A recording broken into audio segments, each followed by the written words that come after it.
चलिए देखिए, बहुत ही इंटरेस्टिंग ये वीडियो होने वाली है। इस वीडियो के अंदर हम लोग डिस्कस करने वाले हैं बाज़ार के अंदर आज एक भरपूर एक्शन देखने को मिला है। काफ़ी सारे लोग उम्मीद कर रहे थे कि कल की जो निचले लेवल से रिकवरी थी, ये जो रिकवरी है ये और ऊपर की तरफ हम लोगों को मूव करती हुई दिखाई देगी। लेकिन हुआ क्या? आज भारतीय बाज़ारों के अंदर शुरुआती दौर में तो आपको तेज़ी देखने को मिल गई, लेकिन उसके बाद करेक्शन ही देखने को मिला है। देखिए, इस समय का जो मार्केट है, जैसे कि हम लोग इससे पहले जो वीडियो हम लोगों ने पब्लिश की थी, उसमें भी आपके साथ में लगातार मैसेज डिलीवर्ड किए जा रहे हैं कि अभी का जो ये मार्केट आपको दिखाई दे रहा है, स्पेशली अगर आप टोटल मार्केट यानी कि इंडेक्स को देख रहे हैं, जैसे कि निफ्टी 50 को हम लोग देख लेते हैं, तो यहाँ पर क्या है कि जो इम्पोर्टेंट लेवल बताए जा रहे थे कि 25,950 पर सपोर्ट बन सकता है। अगर ये सपोर्ट यहाँ पर टूटता है तो और नीचे के लेवल देखने को मिलेंगे, और वही हो रहा है। तो 25,950 एक क्रिटिकल लेवल था। जब उससे ऊपर मार्केट था तो बार बार वहाँ तक जाता था और वहाँ से बाउंस बैक देखने को मिल रहा था। लेकिन अब फिलहाल में अगर आप ध्यान से देखेंगे तो इस समय निफ्टी 50 25,758 पर आपको क्लोजिंग यहाँ पर देती हुई दिखाई दे रही है। और मिड कैप और स्मॉल कैप शेयर्स का अभी भी बुरा हाल है। और देखिए, एक रिटेल निवेशक की सबसे बड़ी परेशानी क्या है? क्योंकि मैक्सिमम रिटेल निवेशकों का पैसा या तो मिड कैप कंपनियों में मिलेगा या फिर स्मॉल कैप कंपनियों के अंदर मिलेगा। लार्ज कैप कंपनियों के अंदर रिटेल नहीं जाता है, क्योंकि उसे यहाँ पर ये तो पता चल चुका है कि अगर वो किसी एक लार्ज कैप कंपनी को खरीदेगा तो वहाँ पर क्या है, वहाँ पर पैसा बनने में काफ़ी समय लग रहा है।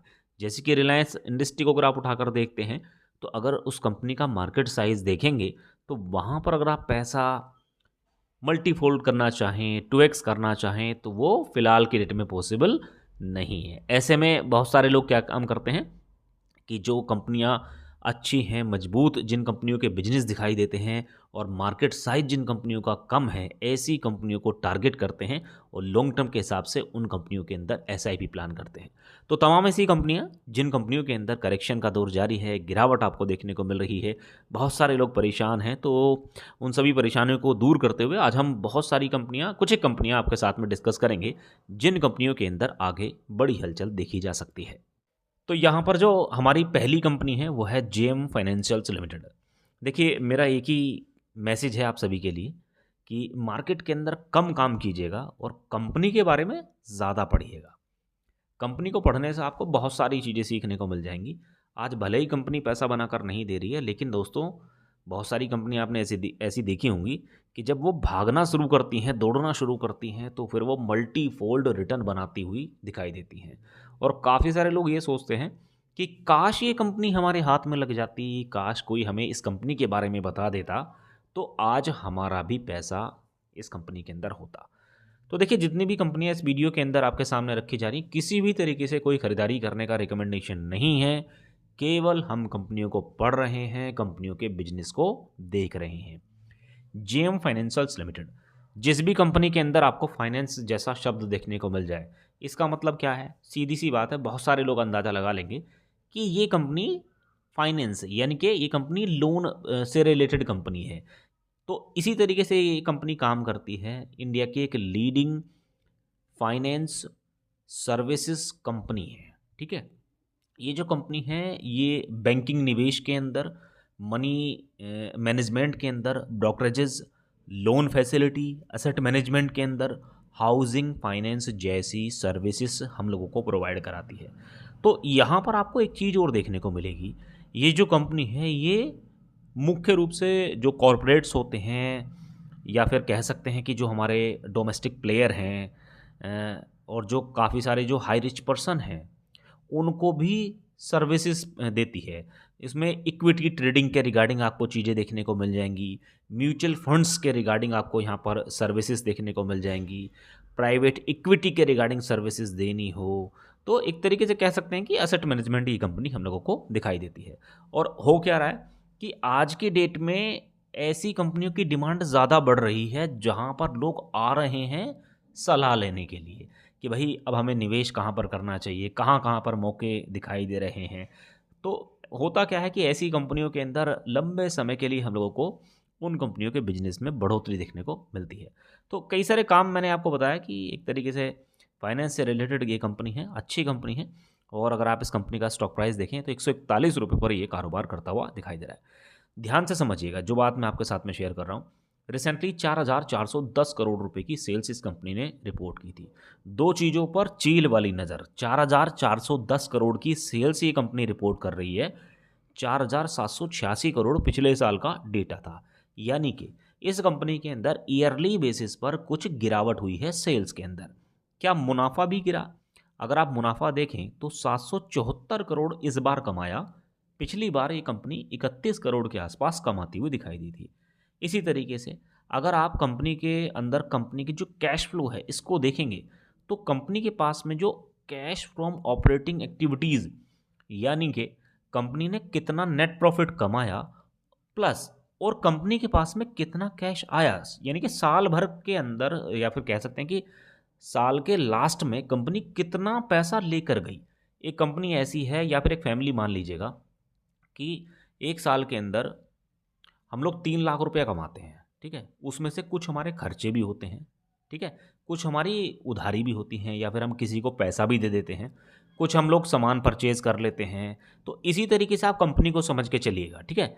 तो होता क्या है कि अगर कंपनी ने जो साल भर के अंदर बचाया, मान लेते हैं कि किसी कंपनी ने 100 रुपया बचाया, और अगर उस कंपनी के जो ऑपरेटिंग एक्टिविटीज़ है उसमें अगर वो वैल्यू 120 रुपये देखने को मिल रही है, तो इसका मतलब क्या है कि जो 20 रुपये का बढ़ा हुआ अमाउंट है वो कंपनी के पास में बाहर से आया है। हो सकता है कि कंपनी ने किसी को उधार दिया हो, वहाँ से आया हो, कुछ जो असेट बेचे हों वहाँ से कंपनी के पास में और नहीं हुई हो। तो इसी तरीके से कहने का मतलब क्या है कि फिलहाल की डेट में मार्च 2025 तक कंपनी एक तरफा 4,000 करोड़ रुपए के आसपास कमा रही थी, लेकिन 5,569 करोड़ और फाइनेंस कंपनी है। तो इसका मतलब क्या है कि कंपनी के पास में जो ब्याज है, आय है, इनकम है, वो वापस आ रही है। तो यहाँ से पहला प्लस पॉइंट देखने को मिला। दूसरी चीज़, अगर आप इन्वेस्टिंग एक्टिविटीज़ देखेंगे तो यहाँ पर आपको काफ़ी सारी चीज़ें देखने को मिल जाएंगी। जैसे कि कंपनी ने जो फिक्स्ड असेट परचेज किए वो कितने के थे, जिसमें पैसा गया 34 करोड़ रुपए के आसपास कंपनी ने खर्च किया। दूसरा, कंपनी ने जो इन्वेस्टमेंट परचेज किया है वो कितना किया है, 2,448 करोड़ का। यहाँ पर जो कंपनी ने इन्वेस्टमेंट सोल्ड किया है वो 715 करोड़ रुपए का। डिविडेंड रिसीव्ड कितना हुआ, 15 करोड़ रुपया डिविडेंड के माध्यम से यहाँ पर बांट दिया। इसी तरीके से अगर आप इस कंपनी के अंदर लोन बुक देखेंगे तो जो कंपनी ने जो रिपेमेंट ऑफ बोरोइंग की अगर बात करते हैं तो 3,887 करोड़ रुपए की यहाँ पर अपनी बोरोइंग की रिपेमेंट भी की है, तो प्लस पॉइंट है। इसी तरीके से 20,291 करोड़ आपको पहले देखने को मिल रहा था। नेट कैश फ्लो की बात करते हैं तो 1,692 करोड़ के आसपास दिखाई दे रहा है। तो ओवरऑल क्या है कि अच्छी स्थिति इस कंपनी के अंदर है। इन्वेस्टर्स की बात करते हैं तो जो प्रोमोटर्स हैं वो 56.61% की हिस्सेदारी इस कंपनी के अंदर रखते हैं। एफआईएस की बात करते हैं तो 18% की हिस्सेदारी इस कंपनी के अंदर है। क्वार्टरली बेसिस पर एफआईएस खरीदारी कर रहे हैं। डीआईएस की तरफ से कुछ माल हल्का फुल्का क्वार्टरली बेसिस पर बेचा गया है। और रिटेल कैटेगरी की अगर बात करते हैं, पब्लिक की बात करते हैं, तो यहाँ पर क्वार्टरली बेसिस पर कुछ होल्डिंग बढ़ोतरी के साथ में दिखाई दे रही है। तो देखिए, कंपनी पढ़ने में अच्छी लगती है, बिजनेस ठीक ठाक है और कंपनी के जो नतीजे हैं वो भी ईयरली बेसिस पर ठीक ही दिखाई दे रहे हैं। बस अब स्टॉक प्राइस के अंदर उतार चढ़ाव का इंतजार है, ऊपर नीचे स्टॉक प्राइस होता रहेगा। तो ऐसी कंपनियों को पढ़ने की आवश्यकता है। इसके बाद में जो अगली कंपनी है वो है Samvardhana Motherson international limited. Purely investment company है। देखिए, किसी भी तरीके से कोई खरीदारी करने की रिकमेंडेशन नहीं है, क्योंकि अगर कंपनी को पढ़ लिया तो पढ़ने से ही पैसा बनने वाला है। समझिएगा, मत खरीदो स्टॉक, कंपनियों को पढ़ो। पढ़ाई ही हम लोगों को आगे बढ़ाने वाली है। संवर्धना मदरसन इंटरनेशनल लिमिटेड का नाम आप जानते ही होंगे, और जो लोग पुराने हैं 10-15 साल 20 साल जो है स्टॉक मार्केट के अंदर काम करते हुए हो चुके हैं, उन्हें पता है कि कितना बड़ा पैसा इस कंपनी ने बना कर दिया है। मार्केट साइज 1 लाख करोड़ से ऊपर का है, पहले ही समझ लीजिएगा। ऐसे नहीं कि कोई आपको स्मॉल कैप कंपनी यहाँ पर देखने को मिल रही है। तो अच्छा खासा मार्केट कैप ये कंपनी रखती है। मुख्य रूप से जो इस कंपनी का बिजनेस है वो कहाँ पर है, ऑटोमोटिव सेगमेंट के अंदर ये कंपनी हम लोगों को काम करती हुई दिखाई देती है। यानी कि ये कंपनी काफ़ी सारे पार्ट बनाती है। कहाँ पर प्रयोग किए जाते हैं, ऑटोमोटिव, ऑटो सेक्टर के अंदर प्रयोग किए जाते हैं। इक्विपमेंट का निर्माण करती है। एक चीज़ समझिएगा, अगर आप इसका पोर्टफोलियो देखेंगे तो यहाँ पर आपको कौन कौन सी चीज़ें देखने को मिलने वाली हैं। वायरिंग हार्नेस के अंदर ये कंपनी काम करती है, वायर्स के माध्यम से एक जगह से दूसरी जगह पर कनेक्टिविटी प्रोवाइड कराना। विजन सिस्टम पर ये कंपनी काम करती हुई दिखाई देती है, ठीक है। इसके अलावा मॉड्यूल्स एंड पॉलीमर प्रोडक्ट का निर्माण एक कंपनी करती है, मेटल प्रोडक्ट का निर्माण एक कंपनी करती है, टेक्नोलॉजी और सॉफ्टवेयर के अंदर एक कंपनी हम लोगों को काम करती हुई दिखाई देती है, रिटेल एंड सर्विसेज प्रोवाइड कराती है। इसके अलावा एरोस्पेस के अंदर भी ये कंपनी काम करती हुई दिखाई देती है। तो ओवरऑल क्या है, अच्छा बिजनेस है। इसके अलावा अगर आप इस कंपनी का रेवेन्यू सेगमेंट देखेंगे तो वायरिंग हार्नेस के माध्यम से इस कंपनी ने 25% की अर्निंग की थी। यहाँ पर FY25 की बात हो रही है। विजन सिस्टम के अंदर ये कंपनी 3% के आसपास अर्न करती हुई दिखाई दे रही है। मॉड्यूल्स और पॉलीमर प्रोडक्ट की बात करते हैं तो 46% की कमाई की। इंटीग्रेटेड असेंबलीज़ की बात करें 8%। इसके अलावा कुछ जो इमर्जिंग बिजनेसेस हैं वहाँ से कंपनी 6% के आसपास अर्न करती हुई दिखाई दे रही है। अब देखिए इंपॉर्टेंट बात क्या है कि अगर आप ग्लोबली इस कंपनी को काम करते हुए देखेंगे तो 270 फैसिलिटीज़ आपको इस कंपनी की दिखाई देंगी 41 देशों के अंदर। तो ठीक ठाक है, कारोबार में किसी भी तरह का कोई कंप्रोमाइजेशन नहीं है। ओवरऑल अच्छा खासा इस कंपनी का बिजनेस चल रहा है। रही बात दोस्तों इस कंपनी की अर्निंग की, तो कंपनी ने टोटल सेल्स 2025 के अंदर 1,13,663 करोड़ की दिखाई। अब आप खुद समझ लीजिएगा, एक ऐसी कंपनी जो कि लाख करोड़ से ऊपर की सेल्स कर रही है, ठीक है। लेकिन इसका मतलब ये नहीं है कि लाख करोड़ की सेल्स कर रही है तो लाख करोड़ बचाने वाली है। ये चीज़ें आपको समझ के चलनी पड़ती हैं कि अगर कंपनी इतनी बड़ी सेल्स कर रही है तो खर्चे भी ऐसे होंगे। तो 1 लाख करोड़ के खर्चे कंपनी ने दिखाए। ऑपरेटिंग प्रॉफिट 10,000 करोड़ का, कंपनी ने बचाया कितना, केवल 4,140 करोड़ रुपए कंपनी यहाँ पर नेट प्रॉफिट में दिखा रही है।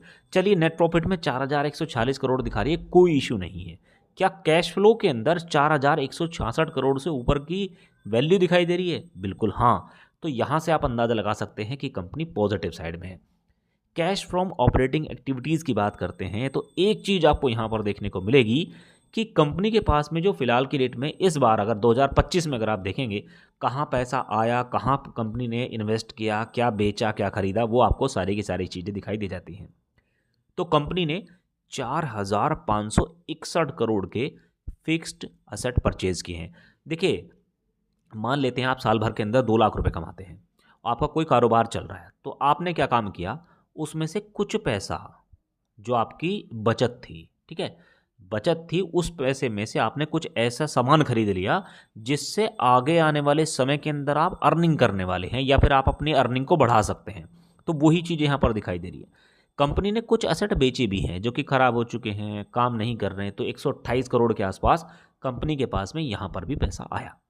इन्वेस्टमेंट परचेज 187 करोड़ यहाँ पर गया। इसके अलावा देखिए ये जो माइनस में है ये पैसा गया, जो प्लस में है ये पैसा आया। Dividend received 171 crore.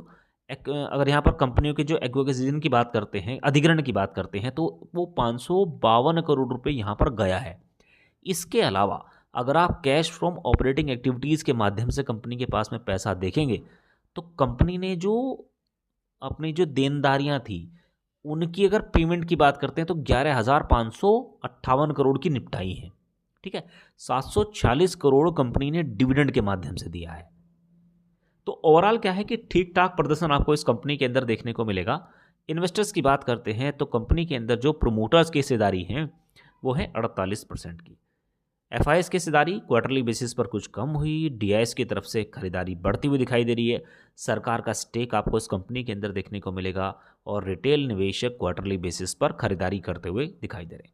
तो फिलहाल इस वीडियो के अंदर हम ये 2 कंपनियां रखने वाले हैं और इन कंपनियों को एक बार खुद से रिवाइज भी आपको यहाँ पर करके चलना है, क्योंकि इन कंपनियों के अंदर इंटरनली चीज़ें बदल रही हैं।